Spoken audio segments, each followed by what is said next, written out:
Hola, ¿qué tal, estimados jóvenes? Bienvenidos a nuestra materia de garantías individuales. El día de hoy vamos a dar inicio a nuestro segundo corte, a nuestro segundo parcial, con esta unidad número 3. En esta unidad número 3 tenemos como objetivo describir los principios constitucionales y así como lo que es el concepto y las características de las garantías. Esta unidad va a ser un recordatorio de algunos conceptos que habíamos desarrollado en la materia anterior. Vamos a tener en cuenta que para tener un aprendizaje significativo de esta unidad número 3, vamos a tener en consideración 3 fuentes de consulta. La primera, pues, es la explicación del tema que se está realizando tu docente en estos momentos.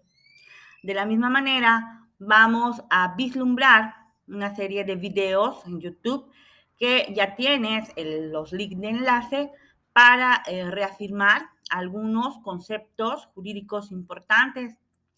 Y también te estoy subiendo en plataforma un archivo que contiene información relevante y detallada respecto al artículo 130 de nuestra Constitución. Entonces, estas son las 3 fuentes de consulta que vamos a determinar para poder responder exitosamente nuestra tarea número 1 del portafolio. Vamos a recuerda esta unidad número 3 es un recordatorio de preceptos y conceptos jurídicos relevantes. Vamos a iniciar recordando que nuestra Constitución Política de los Estados Unidos Mexicanos se clasifica en dos partes, la parte dogmática y la parte orgánica. La parte dogmática incluye todos estos derechos fundamentales que estamos analizando, ¿no? Y la parte orgánica se refiere a todo lo que es la estructura y la organización del Estado mexicano. Recordemos también que nuestra Constitución Política de los Estados Unidos Mexicanos también recibe el nombre de Carta Magna, también recibe el nombre de Ley Suprema y Ley Fundamental. Se dice que es una ley suprema, ¿por qué? Porque su contenido se encuentra por encima de cualquier otra norma que rige y regule la vida de los mexicanos. Entonces aquí tenemos la supremacía, ¿no? Y también se dice que nuestra Carta Magna es una ley fundamental. ¿Por qué motivo es una ley fundamental? Porque dentro de sus preceptos, dentro de sus artículos, se establecen toda la organización del Estado mexicano. Entonces, aquí tenemos la diferencia y apréndetelo bien, por qué se dice que es una ley suprema y por qué se dice que es una ley fundamental. De la misma manera, recordemos qué es una fuente del derecho. Si en sentido coloquial una fuente es aquello de donde surge y donde emana agua, si te estoy hablando de la fuente del derecho, luego entonces es aquello de donde surge, de donde emana lo que es el derecho. Se refiere efectivamente a la creación de todas aquellas legislaciones que rigen y regulan la vida de los mexicanos. Recordemos que las fuentes del derecho se clasifican en 3. ¿Cuáles son las fuentes del derecho? Reales, históricas y formales. ¿Cuál es la diferencia entre cada una de estas fuentes? Bueno, pues las fuentes reales o materiales son todos aquellos fenómenos económicos, políticos, sociales, culturales, son todos aquellos problemas que tiene una sociedad en un momento y en un lugar determinado y que hace necesario que surja y emane una nueva ley o que se modifique la ley existente para poder controlar y regular la conducta de las personas dentro de una comunidad. Recuerda que hemos tenido la oportunidad de practicar estas fuentes reales cuando en el salón de clases cada uno de ustedes pudo identificar una problemática y hicieron su iniciativa de ley. Pues esa problemática que al día de hoy tenemos, que les he comentado, por ejemplo, pues al día de hoy es necesario regular todo lo necesario en cuanto al uso correcto de las publicaciones de las redes sociales, ¿no? Esto es un problema nuevo de nuestros avances tecnológicos al día de hoy, 2023. Obviamente este problema no era necesario resolverlo en el año 2000, pues porque no existía este auge de las redes sociales, ni en el año 1980, porque ni siquiera existían. Luego entonces, repito y reitero, las fuentes reales son aquellos fenómenos sociales, económicos, políticos que necesitan resolverse, que necesitan una solución. Entonces aquí tenemos una fuente real o material. Las fuentes históricas, pues como su nombre lo refiere, son todos aquellos documentos que han estado vigentes en un momento y en un lugar determinado y que por lo tanto al día de hoy pues nos sirven como base o como antecedente. Hemos tenido la oportunidad de identificar muchos antecedentes históricos al respecto, como la Constitución de Cádiz, las leyes de Indias, todos los que vimos en nuestros antecedentes históricos, el Código de Manú, la Constitución de 1824, la de 1836, la de 1857 y así sucesivamente, todos aquellos documentos jurídicos que sirven de base para la emisión de las nuevas normas. Y también tenemos las fuentes formales, que aquí, como su nombre lo dice, formales, tienen una formalidad, se tiene que cumplir necesariamente de esa manera para que pueda surgir y emanar el derecho. Y al respecto, tenemos 5 fuentes formales que son la ley, la costumbre, la jurisprudencia, la doctrina, los principios generales del derecho. ¿Okay? Ya hemos analizado los conceptos y las definiciones de cada uno de estos, pero acorde al contenido de nuestra unidad número 3, de estas 5 fuentes, vamos a recordar un poquito lo que son los principios generales del derecho. ¿Qué son entonces los principios generales del derecho? Los principios generales del derecho, pues son todos aquellos preceptos que son considerados como una fuente formal indirecta del derecho y que se pueden definir como aquellos enunciados que contienen una norma, que expresan un deber ser, que expresan un juicio deontológico y que sirven para la creación de una norma en sentido general, pero aquí podemos vislumbrar tres funciones, de los principios generales del derecho: la función creativa, la función interpretativa y la función integradora. ¿Qué significa función creativa? Pues como su nombre es de crear, nos sirve para crear, para elaborar una norma. La función interpretativa, porque en algunos casos pues nos sirve de la misma manera para comprender el contenido y el significado de este precepto. Y la función integradora, porque en un momento dado estos principios generales del derecho, por ser precisamente una fuente formal indirecta, pueden servir para colmar alguna laguna o algún vacío legal que generalmente suele suceder que exista en alguna de las leyes federales o locales. Entonces, ya tenemos identificados que los principios generales del derecho son una fuente formal indirecta. Pero acuérdense que nuestra materia es derecho constitucional. Luego, la base es el derecho constitucional. Luego, entonces, tenemos relacionados e íntimamente vinculados con estas garantías individuales a los principios constitucionales. ¿A qué se refieren entonces los principios constitucionales? No me vayan a confundir, por favor, los principios generales del derecho con los principios constitucionales. Los principios constitucionales se refieren a todos aquellos preceptos, todos aquellos juicios, todos aquellos valores éticos, sociales, legales, que se encuentran contenidos ¿dónde? En nuestra Constitución Política de los Estados Unidos Mexicanos. ¿Y cuál es el otro nombre con el cual se conoce a los principios constitucionales? Principios fundamentales, ¿ok? Es importante tenerlo en consideración. Generalmente, cada país establece sus propios principios constitucionales acorde pues, a los valores que cada uno de ellos ostente. ¿Y cuál es la función? ¿Para qué sirven estos principios constitucionales? Pues sirven, acuérdense que nuestra Constitución es la ley suprema de la cual surgen y emanan todas las demás leyes. Luego entonces, los principios constitucionales son muy importantes.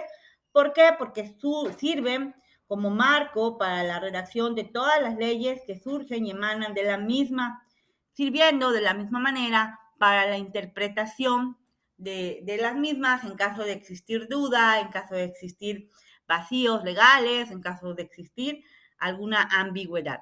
¿Cuáles son estos principios constitucionales? Son 5.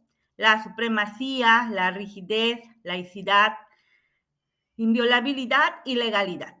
Cada uno de estos principios, como podemos vislumbrar, tiene su propio artículo, su propio fundamento legal. Miren qué hermosísimo se ve mi mapa. Bueno, recuerden que en los exámenes generalmente pido organizadores gráficos. Entonces, los principios de nuestra Constitución son la supremacía, cuyo fundamento legal lo podemos encontrar en el artículo 133. ¿Qué dice el artículo 133? Bueno, aquí tenemos el texto de lo que señala de la lectura, análisis y comprensión del mismo. Podemos determinar precisamente que este principio determina que la norma suprema para nuestro país es la Constitución Política de los Estados Unidos Mexicanos. Aquí existen algunas reformas que se han llevado a cabo al respecto, al considerar que todos los tratados internacionales que contemplen precisamente estos derechos fundamentales se encuentren en la misma categoría. Entonces hay que tener en cuenta de la misma manera las reformas existentes. Entonces, pero la regla general para todo lo demás que no sean los tratados internacionales relacionados con los derechos humanos, tenemos que nuestra Carta Magna está por encima de todas las demás disposiciones. Otro de los principios que caracterizan a nuestra Carta Magna es la supremacía, la rigidez constitucional. Ya habíamos comentado que su fundamento lo encontramos en el artículo 135 y del análisis y reflexión y comprensión de este artículo hemos podido determinar que si bien es cierto todos los preceptos legislativos pueden ser reformados, adecuados a las necesidades de la época.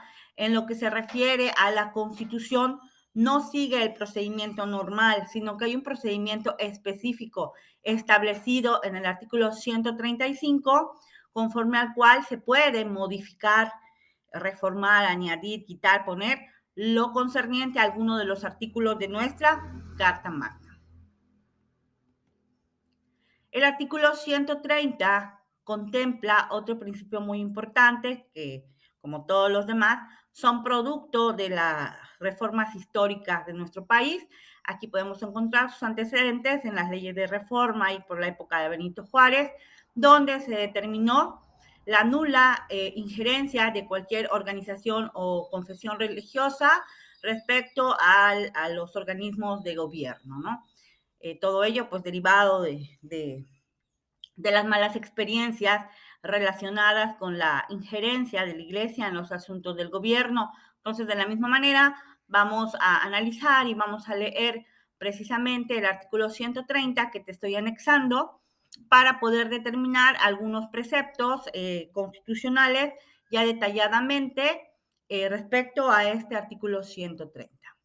En el artículo 136, que nos habla acerca del principio de la inviolabilidad, se establece, de la lectura, análisis y comprensión de la misma, que esta Constitución no perderá su fuerza y vigor aun cuando por alguna rebelión se interrumpa su observancia. Entonces, esto es muy importante considerarlo, que a pesar de que exista alguna sublevación o algún disturbio en nuestro país, la Constitución tiene considerado inclusive estas situaciones y contempla también un procedimiento para tal efecto, ¿no? Que es uno de los últimos temas que vamos a desarrollar antes de concluir el semestre, pero pues aquí lo que tenemos que tener en cuenta es el principio, ¿qué significa este principio? y en qué artículo tenemos su fundamento legal. Otro de los principios que rigen y regulan la Constitución es el principio de la legalidad, que lo encontramos en el artículo 103 y 107, donde se establece que todas las autoridades para el ejercicio de sus acciones siempre tienen que respetar las leyes correspondientes, ¿ok? Vamos también de la misma manera a identificar cuál es la parte medular de este principio, reiterando que en sentido general su objetivo es ser como un amarre, una sujeción a las actividades arbitrarias de las autoridades en las diversas gestiones que realizan en el desempeño de sus actividades, ¿ok? Una vez que ya hemos identificado todos los principios que rigen y regulan nuestra Carta Magna, vamos a reiterar, ya definimos en el parcial pasado, en sentido general, qué son las garantías constitucionales, ¿no? Son aquellas que rigen y regulan el actuar de las diversas instituciones y grupos para no afectarlos y para defender los intereses de los gobernados. Pero aquí tenemos una definición un poquito más específica que nos la emite el Diccionario Jurídico Mexicano de la Suprema Corte de Justicia de la Nación, escrito por José Luis Soberanes Fernández, donde pues nos da una definición un poco más técnica de lo que son las garantías constitucionales, definiéndolas como aquel conjunto de instrumentos procesales establecidos por la norma fundamental con el objeto de restablecer el orden constitucional cuando el mismo sea transgredido por un órgano de autoridad política. Podemos identificar que de la lectura y comprensión de esta definición, pues que efectivamente nos reiteran que se refieren a todos aquellos instrumentos que poseen los gobernados en el caso de que sus derechos sean vulnerados, ¿no? Y estas garantías constitucionales, recuerda, pueden ser individuales, pueden ser sociales. Las individuales, que ya vamos a analizar muy pormenorizadamente en la unidad 4, son libertad, igualdad, seguridad jurídica y propiedad. Y dentro de las sociales, que atañen a todos los grupos más vulnerables, tenemos educación, trabajo, propiedad, salud. ¿Cuáles son las características de estas garantías individuales? Pues que son unilaterales, irrenunciables, inalienables, imprescriptibles. ¿Qué significa la unilateralidad? Significa, pues, que en el caso de las garantías individuales, el sujeto pasivo es el Estado mexicano. ¿Por qué? Porque es el responsable, ¿no? De cumplir, de cumplimentar el respeto de todos estos derechos fundamentales, obviamente a través de todos los organismos que lo integran, organismos y dependencias que lo integran. Y el sujeto activo, ¿quiénes son? Pues son los particulares, porque a ellos les corresponde ejercitarlas, hacerlas valer en el caso de que no sean respetadas. ¿Y qué significa la irrenunciabilidad de las garantías individuales? Pues que no puedes decir, ay, hoy no quiero mi derecho de que me respeten las autoridades, no, hoy no lo quiero. O hoy no quiero mi derecho fundamental de la garantía de igualdad. No, no se pueden renunciar. En ningún caso un ciudadano puede despojarse de ellos o ser despojado de ellos. Tampoco puedo ceder los derechos, ¿no? Las garantías atañen a cada uno de nosotros y solamente a nosotros en lo particular. La inalienabilidad de las garantías individuales significa que no se puede traspasar, no se pueden vender. Ay, hoy necesito dinero y pues voy a vender mis garantías de libertad a ver quién me la compra. O sea, no, las garantías individuales no se pueden vender, ¿ok? No se puede transmitir el dominio, no pueden venderse, no se pueden ceder.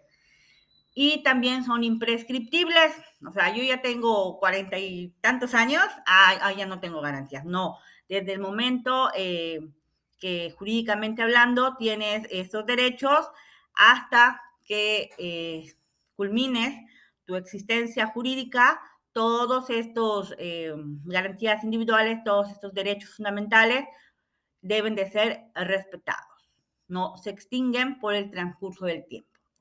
Vamos entonces a complementar nuestro aprendizaje con los links de los videos que te he mencionado y con la lectura de lo establecido en el artículo 130, que también te he subido a plataforma para tener un aprendizaje exitoso de esta unidad número 3.